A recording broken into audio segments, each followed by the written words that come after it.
فلله الحمد رب السماوات ورب الأرض رب العالمين وله الكبرياء في السماوات والأرض وهو العزيز الحكيم.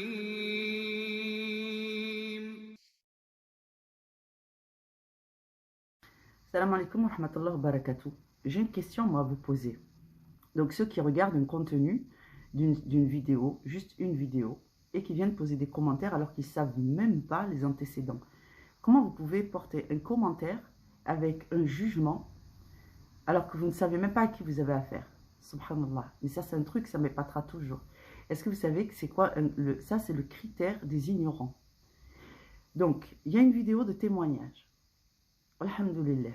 Un témoignage, et si vous aviez pris le temps de lire ce que j'avais mis dans le petit carré là, vous auriez compris que quand Allah guide son serviteur, c'est Allah qui guide. Il répète ça dans le Coran. Vous avez lu le Coran? Ok, c'est Allah qui guide. Donc, quand Allah guide le serviteur et qu'il lui dit, et qu'il le mène pas à pas vers le fait de se réconcilier totalement avec Allah, qu'il n'y ait pas de résistance. Et qu'ensuite Allah lui donne les éléments de la guidée, c'est-à-dire les rêves, la prémonition, le tafsir, la compréhension de l'exégèse, la compréhension des rêves. On appelle ça comment? Dites-moi, on appelle ça comment, vous qui êtes tant érudit? On appelle ça comment? On appelle ça la guidée. Alhamdulillah. Est-ce que vous bénéficiez de la guidée quand vous laissez un commentaire sous la chaîne, sous la vidéo là, alors que vous n'avez même pas vu le contenu? Vous n'êtes pas allé consulter la chaîne, vous n'avez pas écouté les vidéos, vous n'avez pas pris la mesure de l'enseignement qui est donné, vous ne savez pas analyser une situation, vous ne savez pas jauger un individu, vous n'avez aucune capacité de jugement ou alors elle est erronée. Les commentaires que vous laissez en général, et là le pire c'est que ça vient de la communauté musulmane. C'est pour ça que en réalité Allah dit: je ne changerai pas la situation d'un peuple tant qu'il ne change pas ce qu'il a en lui. Eh bien, les commentaires que vous laissez démontrent à quel point vous êtes ignorant. Comment pouvez-vous prendre la place d'Allah et juger les gens que vous ne connaissez même pas, alors qu'il se pourrait même que vous jugiez des gens qu'Allah guide, alors que vous-même n'avez pas à la guider? Remettez-vous en question. Parce que franchement, c'est une catastrophe. Vous êtes une catastrophe. Vous faites du mal à vous-même. Donc, je vous fais un rappel encore une fois. Je suis musulmane, pratiquante, et je suis un serviteur, alhamdoulilah. À travers les épreuves qu'Allah m'a données dans la vie, tout le monde en a, alhamdoulilah, j'ai accédé à la guidée, la vraie guidée, celle qui vient d'Allah. Lorsqu'Allah me frappe d'une épreuve, parce que là je vais vous le dire, puisque vous ne lisez pas, vous ne prenez que la moitié des informations. Lorsqu'Allah frappe un serviteur d'une épreuve, ce n'est pas un châtiment, pas forcément, ça peut l'être. Mais dans l'épreuve, c'est vous qui allez déterminer si ça relève du châtiment ou si ça relève de la guidée. Vous n'avez pas 12 000 options, vous en avez 2. Oui, mon vernis est en train de s'étioler, au cas où vous n'aurez pas remarqué. Alhamdulillah. Donc, dans les événements comme ça, tu as 2 options. Ouvre tes oreilles et ne sois pas infatué de tes propres opinions. Tu as 2 options. Soit tu te rebelles contre Allah, soit tu te soumets. Si tu te rebelles, alors c'est un châtiment. Si tu te soumets à Allah, alors tu es en train de réussir ton épreuve et Allah est en train de te monter en degré. Si tu te prosternes et que tu fais réellement don de ta personne dans l'épreuve à Allah Azza wa Jal, Allah va t'ouvrir les portes de la grande miséricorde et il va te le faire savoir. Il va te montrer des choses. Tu vas avoir des rêves. Tu vas avoir une vraie guidée. Dans tes prières, Allah va te toucher de sa grâce et de sa miséricorde et il va attendre de toi que tu restes soumis. Dans la vidéo, ce que j'étais en train d'expliquer, franchement, là, les gens, vous me fatiguez, je vous jure. Quelle patience il faut, mais quelle patience il a fallu au prophète alayhi salatu salam pour faire une vie de dua, une vie de dari. Quelle patience, subhanallah.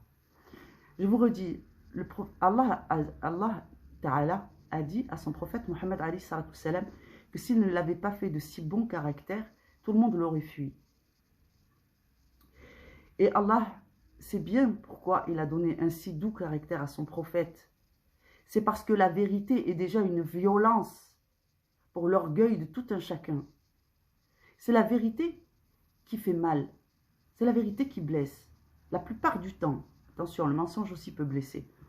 Mais pour ceux qui sont réellement ancrés à l'amour d'Allah, à ce que Allah veut pour ses serviteurs, la douceur, la guérison, la guidée, la compassion, l'union de la collectivité, c'est-à-dire qu'on soit tous une communauté soudée, c'est le mensonge qui blesse.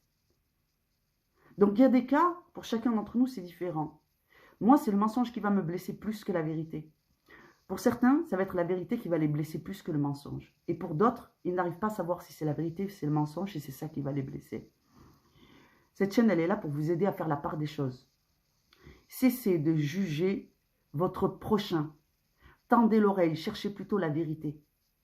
Vous cherchez le problème. Et en fait, vous allez en créer. La question que je pose à ceux qui ont posé des commentaires sous ma vidéo, juste l'avant-dernière. Je vous dirai après, Inch'Allah.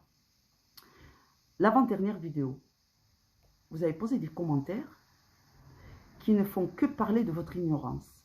Vous n'avez rien appris, vous ne m'avez rien enseigné, vous ne m'avez rien apporté, et en fait, vous vous êtes fait du tort à vous-même en posant ce commentaire. Je ne vais pas les publier, je ne les ai pas publiés. Quand le serviteur est soumis à une épreuve émanant d'Allah, il a deux options. Soit il se rebelle, soit il se soumet. S'il se soumet, Allah va t'apporter des éléments de preuve que tu es guidé. Il va t'apporter la sakina. Dans les moments difficiles, il va te donner encore un peu d'énergie. Ensuite, c'est à nous d'apprendre de voir comment Allah rétribue son serviteur. Il va te remplir de patience. Il va mettre sur ta route moins de gens, mais des gens plus qualitatifs.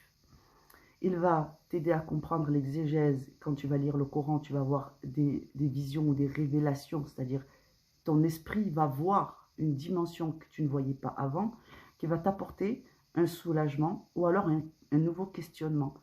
Plus tu te questionnes et que tu t'adresses à Allah lui-même, et plus Allah est satisfait de son serviteur. En deçà, il y a aussi des visions par les rêves.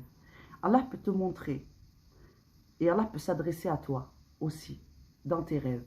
Par exemple, tu peux être rêvé d'être en plein cauchemar et que d'un coup tu changes de dimension dans ton rêve et que tu pourrais voir dans une autre dimension les shayatines qui sont en train de te donner des cauchemars et eux ils regardent, ils sont en train de voir qu'Allah est intervenu dans ton rêve. Ce genre de choses sont une réalité du musulman. Si vous n'avez pas encore goûté à ces choses-là, c'est qu'en réalité, vous tâtonnez encore et vous n'êtes pas pleinement acquis à Allah.